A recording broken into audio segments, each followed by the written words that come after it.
नमस्कार, मेरा नाम है संदीप कुमार और आप सभी लोगों का हमारे इस प्यारे चैनल में एक बार फिर से बहुत-बहुत स्वागत है। जैसा कि मैंने आपको इंट्रोडक्शन वीडियो में बताया कि हम लोग यहाँ पर टेंस की ए टू जेड जानकारी प्राप्त करने वाले हैं और मैंने आपको बताया कि टेंस के कितने पार्ट होते हैं, उसके अंदर सब पार्ट्स कितने होते हैं, उसके बारे में बताया। तो आज हम लोग प्रेजेंट टेंस जिसको 4 पार्टों में बाँटा गया है, तो उसमें हम लोग सबसे पहला पार्ट प्रेजेंट इंडेफिनिट टेंस, जिसको सिंपल प्रेजेंट टेंस भी कहते हैं, उसके बारे में हम लोग पढ़ने वाले हैं। तो आइए बिना देरी किए हुए शुरुआत करते हैं। सबसे पहले हम लोग जान लेते हैं कि इसकी पहचान क्या होती है। तो इस काल के वाक्यों का अंत ता है, ती है, ते हैं, ता हूं आदि से होता है। पहचान लिख लीजिए। पहचान है इसकी, इस काल के वाक्यों का अंत ता है, ती है, ता है, ती है,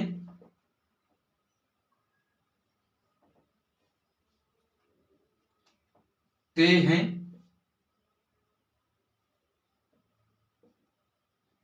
और ता हूं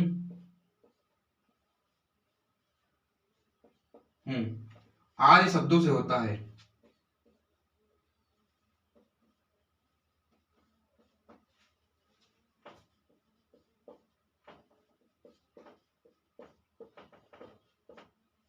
आगे मैंने लिखा कि इस काल के वाक्यों का अंत ता है, ती है, ते हैं और ताहू आदि शब्दों से होता है, लेकिन जोतना और पोतना जैसी क्रिया पर यह बात लागू नहीं होती है। जोतना और पोतना जैसी क्रिया पर यह बात लागू नहीं होती है। तो यहां पर नोट करके 2 वर्ड लिख लीजिए, जोतना और पोतना। इन पर यह बात लागू नहीं। जैसे कोई सेंटेंस आ गया, वह खेत जोतता है, वह घर पोतता है, तो ऐसे लागू नहीं होता है उनके ऊपर। तो ये इतनी बातें नोट कर लीजिए। ये चीजें आपके दिमाग में होनी चाहिए, क्योंकि इसके बगैर आप लोग कौन सा टेंस है उसको आप लोग पहचान नहीं सकते। जैसे आप लोगों को कहीं मिल गया कि वह घर जाता है, यानी ता है आ रहा, तो वो आपका प्रेजेंट इंडेफिनिट टेंस हो गया। वह खाना खाती है, ती है, ती है, खाना खाती है, यानी यहां पर प्रेजेंट इंडेफिनिट टेंस आ गया। वे सोते हैं, वे सोते हैं, यानी ते हैं आ गया, तो ये हो गया।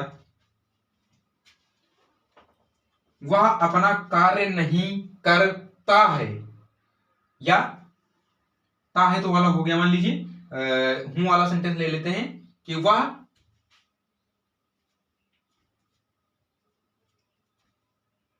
बताइए, सेंटेंस बताइए कोई, बताइए बताइए बताइए बताइए बताइए बताइए। तो हूं वाला सेंटेंस देख लीजिए कोई, जैसे मैं अपना काम नहीं करता हूं, मैं अपना काम नहीं करता हूं, ता हूं आ गया, तो यहां पर भी आपका प्रेजेंट इंडेफिनिट टेंस हो गया। तो अब हम लोग अफर्मेटिव इसका पार्ट देख लेते हैं। मैंने आपको बताया कि उसके अंदर भी 3 पार्ट होते हैं। इंट्रोडक्शन वीडियो में हर टेंस के 3 पार्ट होते हैं, उसके हर टेंस के अंदर 4 पार्ट होते हैं, और उसके अंदर भी 3 पार्ट होते हैं, अफर्मेटिव, निगेटिव और इंट्रोगेटिव। तो सबसे पहले हम लोग अफर्मेटिव देखेंगे, फिर निगेटिव और फिर इंट्रोगेटिव। तो सबसे पहले अफर्मेटिव देखते हैं। अफर्मेटिव को हम लोग पॉजिटिव सेंटेंस भी कहते हैं। तो सबसे पहले अफर्मेटिव ब्रैकेट में लिख लीजिए पॉजिटिव सेंटेंसेस। तो ये आपका अफर्मेटिव पहला हो गया। अब इसके अंदर हम लोग रूल पढ़ेंगे। तो रूल नंबर 1 डाल लीजिए सभी लोग। Rule number 1, I, we, you, they तथा प्लूरल नाउन्स के साथ वर्ब की फर्स्ट फॉर्म का प्रयोग करते हैं। रूल नंबर 1,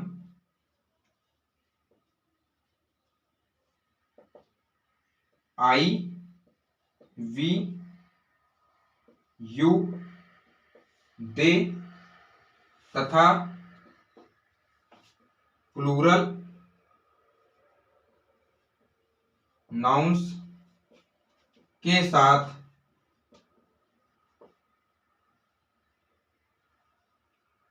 वर्ब की फर्स्ट फॉर्म का प्रयोग करते हैं।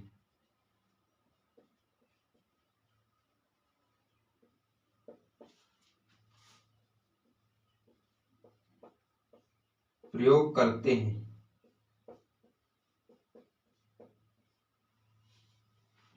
यानी अगर वाक्य में आई, वी, यू, दे तथा कोई प्लूरल नाउन आ रहा है, कोई प्लूरल सब्जेक्ट आ रहा है जो कि प्लूरल है, तो वहां पर हम लोग वर्ब की फर्स्ट फॉर्म का प्रयोग करते हैं। हालांकि सिंगुलर के साथ भी वर्ब की फर्स्ट फॉर्म का प्रयोग करते हैं, लेकिन वहां पर यस या ईएस जोड़ देते हैं। तो सेकेंड रूल है आपका, वो भी लिख लीजिए। रूल नंबर टू पहले जो स्क्रीन पर लिखा है बोर्ड पर उसको नोट कर लीजिए, फिर रूल नंबर 2 हम लोग देखते हैं। चलिए रूल नंबर 2 देखते हैं। मैं इसको मिटा रहा हूं, आप लोग पॉज करके नोट कर लेना।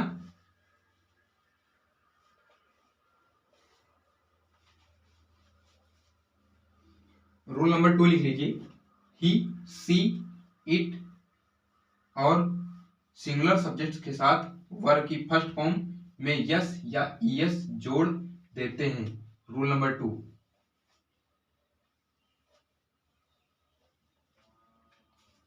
रूल नंबर 2,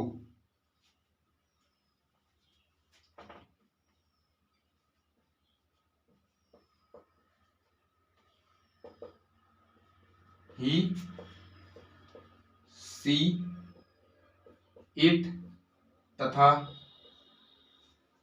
सिंगुलर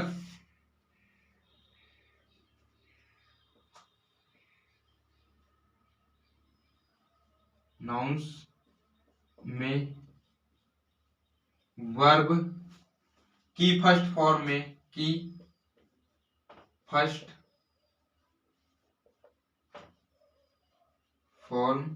में यस या ईएस जोड़ देते हैं। ये आपका रूल नंबर 2 हो गया। यानी कोई भी वर्ब की जो फर्स्ट फॉर्म होती है उसमें यस या ईएस जोड़ देते हैं। प्ले है उसको एस लगा दिया, प्लेज हो गया। या ईएस कहां पर लगाते हैं उसके लिए आप लोग नोट कर लीजिए। यस और ईएस कैसे यूज करते हैं इसका, उसके बारे में आप लोग नोट कर लीजिए। कहां पर हम लोग यस लगाएंगे और कहां पर किस वर्ब में ईएस लगाएंगे, उसको आप लोग एक नोट करके उसमें लिख लीजिए कुछ पॉइंट्स, जिससे आपको पता चल जाएगा कहां पर यस यूज करेंगे और कहां पर ईएस। तो नोट लिखिए, नोट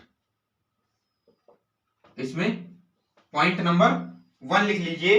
यदि वर्ब के अंत में O, S H, C H, S S, O, S S, S H, C H या एक्स, यानी यदि किसी वर्ब के अंत में O, S H, C H, S S, O, S S, S H, C H या एक्स आता है, तो वहां पर हम लोग क्या जोड़ देते हैं वर्ब में? ईएस।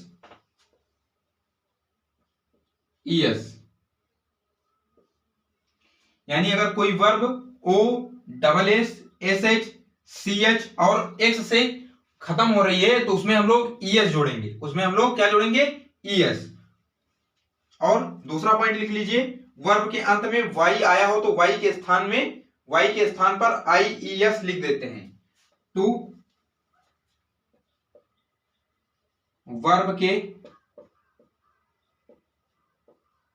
अंत में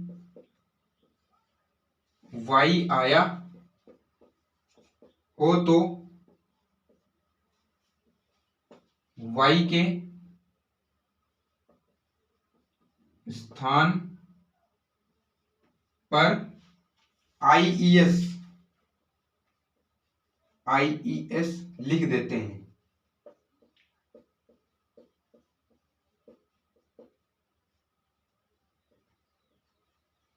ये हो गया आपका। यानी यहां पर देखिए एक कॉमन चीज निकल के आ रही है। अगर आप लोगों ने नंबर यानी वचन पढ़ा हो आप लोगों ने, तो उसमें क्या होता था कि ये जितने भी मैं रूल्स बता रहा हूं ये हम लोग सिंगुलर को प्लूरल बनाने के लिए यूज करते थे।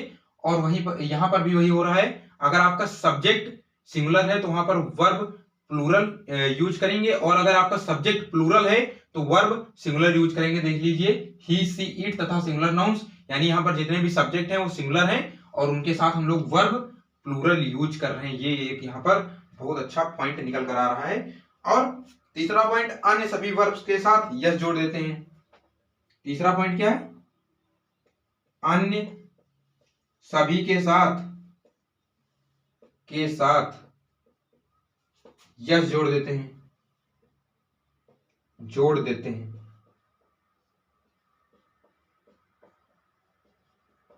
तो ये यहां पर आपका रूल हो गया कि एस और ईएस कहां पर यूज करते हैं, इसके बारे में ये जानकारी हो गई।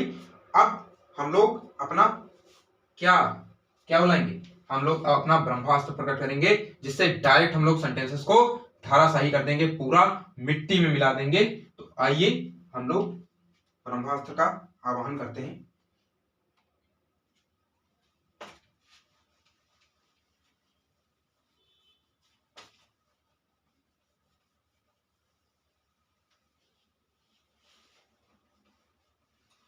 तो आपको उसके जरिए इतने सारे ये रूल्स याद करने की जरूरत नहीं पड़ेगी, सिर्फ हम लोग एक लाइन के स्ट्रक्चर के द्वारा हम लोग समझ सकेंगे कैसे हम लोग इसको ट्रांसलेट करेंगे।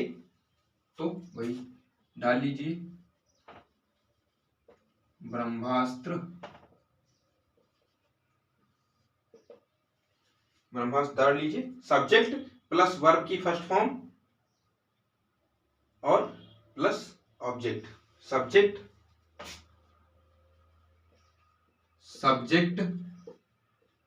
प्लस वर्ब की फर्स्ट फॉर्म, यहां पर डाल लीजिए ब्रैकेट में, सिंगुलर में यस या ईएस जोड़ना है यहां पर, तो डालिए जोड़े, सिंगुलर में यस या ईएस जोड़े प्लस ऑब्जेक्ट।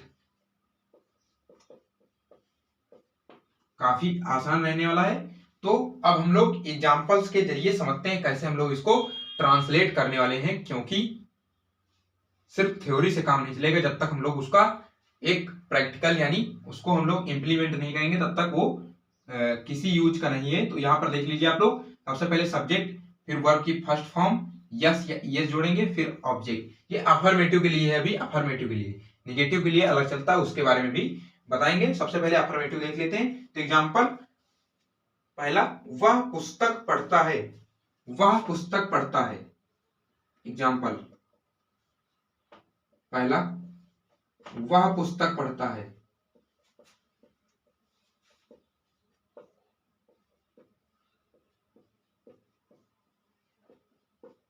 वह पुस्तक पढ़ता है। तो देखिए वह पुस्तक पढ़ता है यानी ही। यहां पर पहली बात तो मेल की बात हो रही है। अगर वो फीमेल होती तो यहां पर वह पुस्तक पढ़ती है, यहां पर वह पुस्तक पढ़ता है आया, यानी यहां पर हम लोग ही का यूज करेंगे, ही। अब देख लीजिए ही आ गया।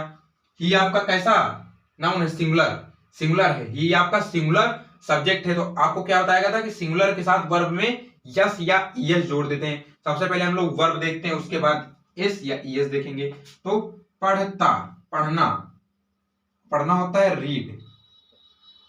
आपको वर्ब पता होनी चाहिए, वर्ब आपको याद होनी चाहिए। तो यहां पर देखिए रीड, ही रीड। अब देखिए इसमें यस या ईएस जोड़ना है। मैंने आपको ईएस कब बताया था जोड़ना है? जब लास्ट में O S S S H C H या एक्स आता हो वर्ब के लास्ट में, वहां पर ईएस जोड़ना है, वहां पर ईएस जोड़ना है। लेकिन यहां पर ऐसा कुछ नहीं आ रहा है, तो यहां पर हम लोग क्या एस जोड़ देंगे। तो ही रीड्स और उसके बाद आपका ऑब्जेक्ट आ जाएगा। जैसा आपको पता है कि एक समय में एक ही बुक पढ़ सकता है, तो ही रीड्स ए बुक। ये आपका देखिए सब्जेक्ट हो गया, ये आपका वर्ब और ये इतना आपका ऑब्जेक्ट। ये देखिए subject verb object, subject verb object, तीन ही बातें मैंने बताई और तीन इंप्लीमेंट करके देख लीजिए आपका सेंटेंस ट्रांसलेट हो गया। कितने सिंपल तरीके से हुआ, पुस्तक पढ़ता ही रीड्स ए बुक, कितने सिंपल तरीके से हम लोगों ने इसको ट्रांसलेट कर लिया। एक और देखते हैं प्लूरल वाला। तो दूसरा सेंटेंस मैं स्कूल जाता हूं, दूसरा देख लीजिए मैं स्कूल जाता हूं, जाता हूं, मैं स्कूल जाता हूं। अब देखिए मैं स्कूल जाता हूं, मैं की हिंदी क्या होती है, आई, आई आ गया। अब देखिए आई क्या है आपका, प्लूरल सब्जेक्ट। मैंने प्लूरल के साथ आपको क्या बताया, सिर्फ वर्ब की फर्स्ट फॉर्म यूज करेंगे, उसमें एस या यस का कोई यूज नहीं होगा। तो गो जाना, गो टू, और फिर आपका स्कूल,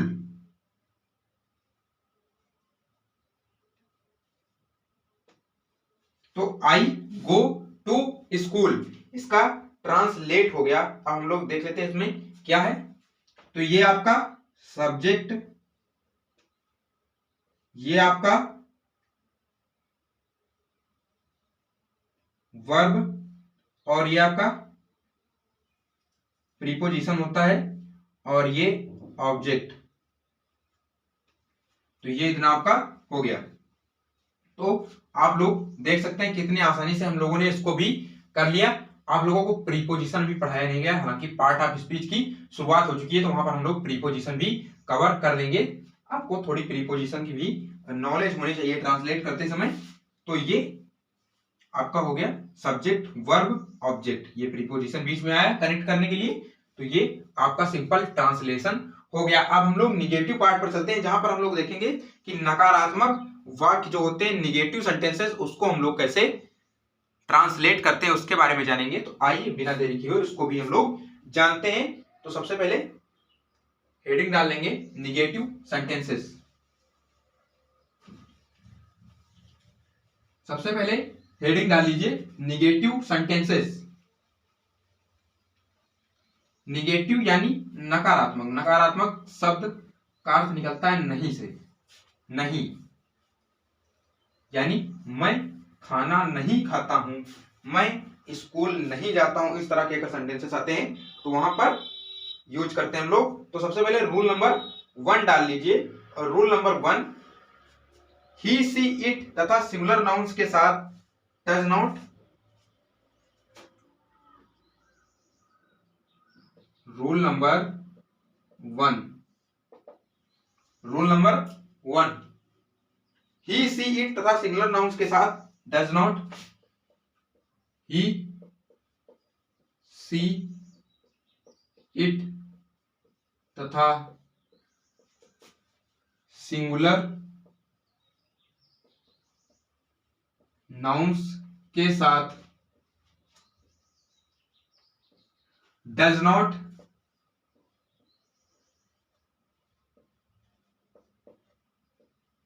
और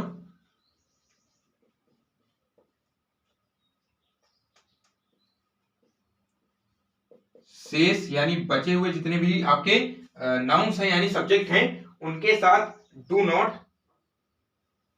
लगाकर वर्ब की फर्स्ट फॉर्म का प्रयोग करते हैं। और शेष सभी कर्ताओं, कर्ताओं, कर्ता का मतलब होता है सब्जेक्ट, कर्ताओं के साथ डू नॉट लगाकर वर्ब की फर्स्ट फॉर्म का प्रयोग करते हैं,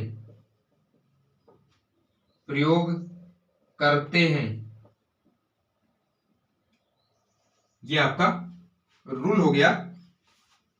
आपको एक बार फिर से एक्सप्लेन कर देता हूं, यानी ही सी इट या कोई भी सिंगुलर सब्जेक्ट अगर आता है उसके साथ हम लोग डज नॉट का यूज करेंगे, और अगर शेष उसके अलावा कोई भी यानी प्लूरल सब्जेक्ट और कोई भी आता है उसके साथ हम लोग डू नॉट का प्रयोग करेंगे, और इन सबके साथ हम लोग वर्ब की फर्स्ट फॉर्म का ही यूज करेंगे। तो ये आपका रूल हो गया। इसमें भी आप लोग लिख लीजिए रूल नंबर 2। पहले हम लोग रूल नंबर 2 देख लेते हैं, उसके बाद हम लोग एक नोट के जरिए लोग समझेंगे क्या होता है इसमें। तो रूल नंबर 2 लिख लीजिए, कभी नहीं के लिए नेवर का प्रयोग करते हैं। कभी नहीं के लिए रूल नंबर 2, रूल नंबर 2, कभी नहीं के लिए, कभी नहीं के लिए नेवर का प्रयोग करते हैं, का प्रयोग करते हैं, करते हैं, तथा तथा नेवर के साथ डू नॉट या डज नॉट का प्रयोग नहीं करते हैं, तथा नेवर के साथ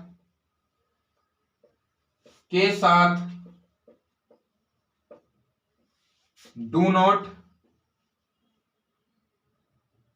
या डज नॉट का प्रयोग नहीं करते हैं, नहीं करते हैं। यानी अगर आपको सेंटेंस में कहीं कोई कभी नहीं वर्ड मिल गया तो उसके लिए हम लोग क्या यूज करेंगे, नेवर का यूज करेंगे। लेकिन याद रखना अगर आप लोग नेवर का यूज कर रहे हैं तो उसके साथ फिर डज नॉट या डज नॉट या डू नॉट का यूज नहीं करेंगे। ये चीज आपको याद रखनी है। अब एक नोट लिख लीजिए,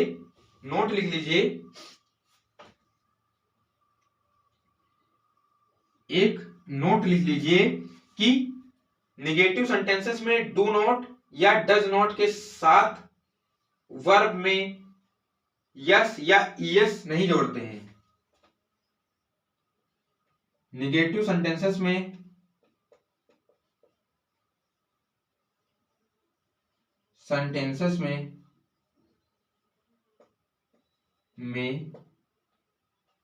डू नॉट या डज नॉट के साथ डू नॉट या डज नॉट के साथ वर्ब के अंत में यस या ईएस नहीं जोड़ते हैं, यस या ईएस नहीं जोड़ते हैं।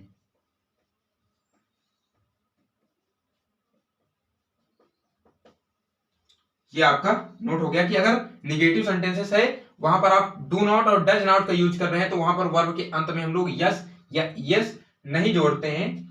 अब हम लोग फिर से ब्रह्मास्त्र पकड़ करेंगे और देखेंगे कैसे हम लोग सेंटेंसेस को एक ही लाइन में धराशायी कर सकते हैं। आइए आह्वान करते हैं, सभी लोग पहले नोट कर लीजिए, पॉज करके नोट कर लीजिए।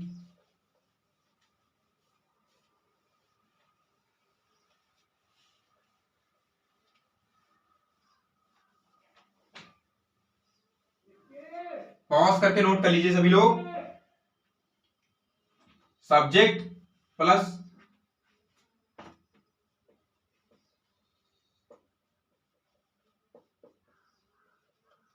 भाई ब्रह्मास्त्र, तो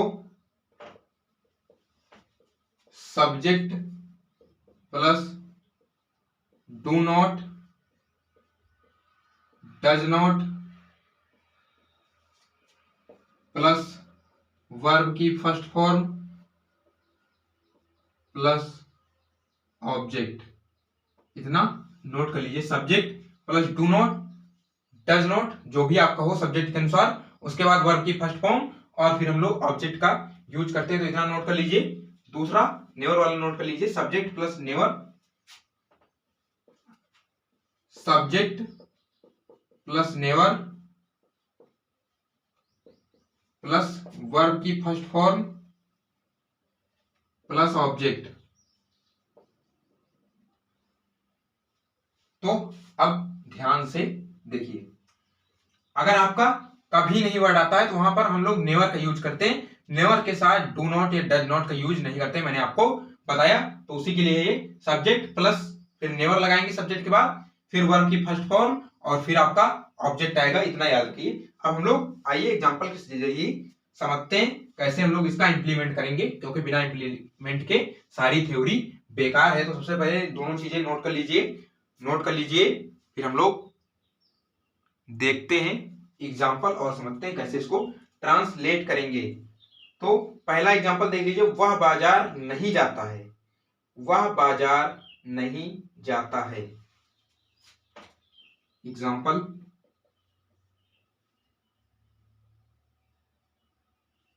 वह बाजार नहीं जाता है।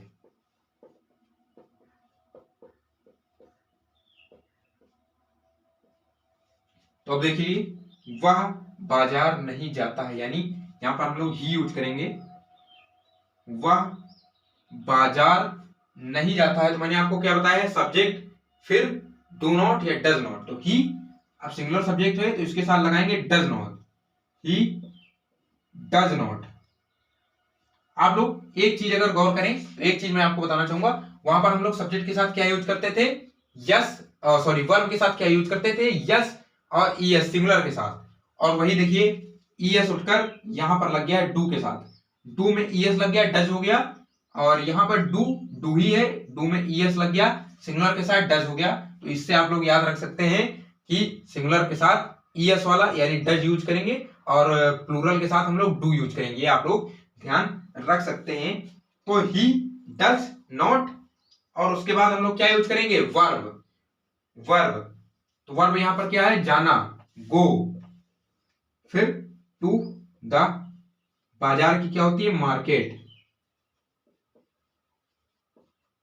तो ये आपका ट्रांसलेट हो गया, he does not go to the market. ये आपका क्या हो गया, सब्जेक्ट, और ये आपका निगेटिव, ये आपका निगेटिव वर्ड हो गया। ये वर्ब,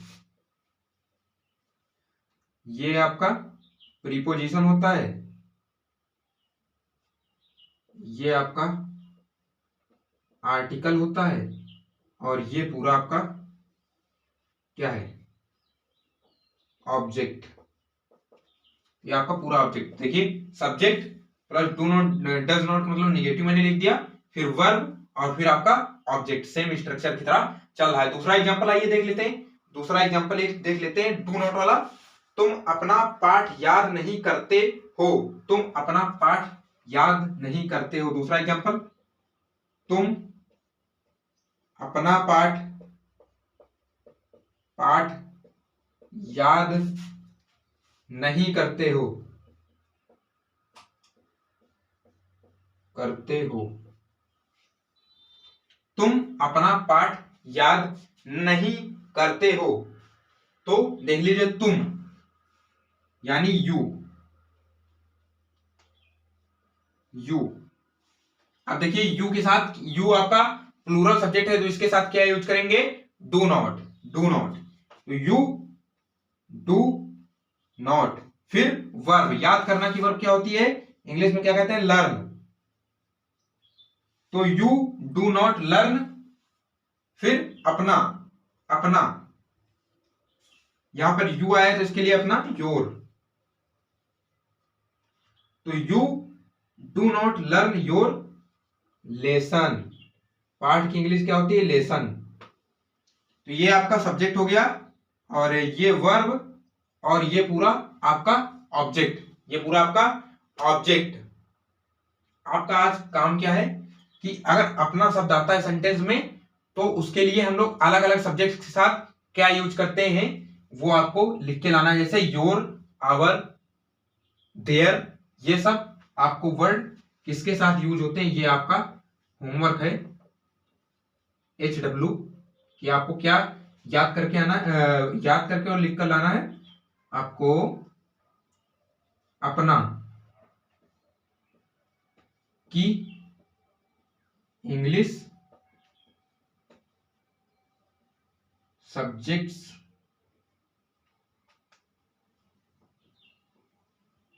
के अनुसार, यानी अलग अलग सब्जेक्ट्स के अनुसार अपना की इंग्लिश क्या होती है वो आपको लिखकर याद करके लाना है। आपको टेलीग्राम पर डिस्कशन ग्रुप में उसको अपलोड करना है, मैं उसको देखूंगा और फिर क्या होती है उसके बारे में उसको हम लोग अगले लेक्चर में देख लेंगे। सबसे पहले आपका होमवर्क कवर कर लेंगे अगले लेक्चर में, तो ये चीजें आपको LW में करके लानी है। एक और लास्ट एग्जांपल आपका आता है नेवर वाला, उसको भी हम लोग देख लेते हैं। नेवर वाला एक एग्जांपल आता है, उसको भी हम लोग देख लेते हैं। तो इसको मैं मिटा रहा हूं, सबसे पहले थोड़ा ही मिटाऊंगा।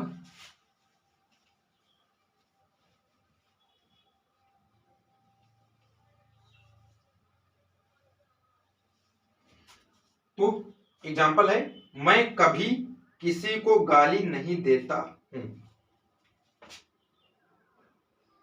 या आसान से ले लेते हैं तीसरा एग्जांपल, मैं कभी स्कूल नहीं जाता हूं, नहीं जाता हूं।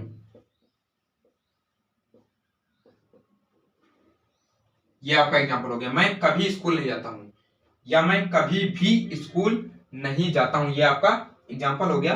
तो सबसे पहले मैं यानी आई, मैं यानी आई, और फिर मैंने आपको क्या बताया कभी नहीं के लिए, ये देखिए कभी नहीं, कभी नहीं के लिए never, I never go, verb आ गई आपकी, और फिर to school, I never go to school. ये आपका हो गया।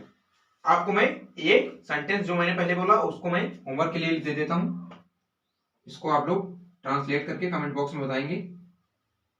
सेंटेंस है, मैं कभी किसी को गाली नहीं देता हूं, मैं कभी किसी को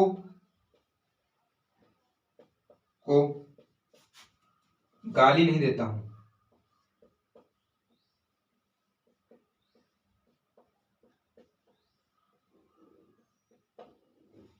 मैं कभी किसी को गाली नहीं देता हूं, और ये बहुत अच्छी बात है, कभी किसी को ऐसे वर्ड्स नहीं बोलने चाहिए। तो ये आपका आज का first part present indefinite tense का खत्म हुआ, जिसमें हम लोगों ने अफर्मेटिव और निगेटिव सेंटेंसेस को कैसे हम लोग हिंदी से इंग्लिश में ट्रांसलेट करते हैं उसके बारे में हम लोगों ने सीखा।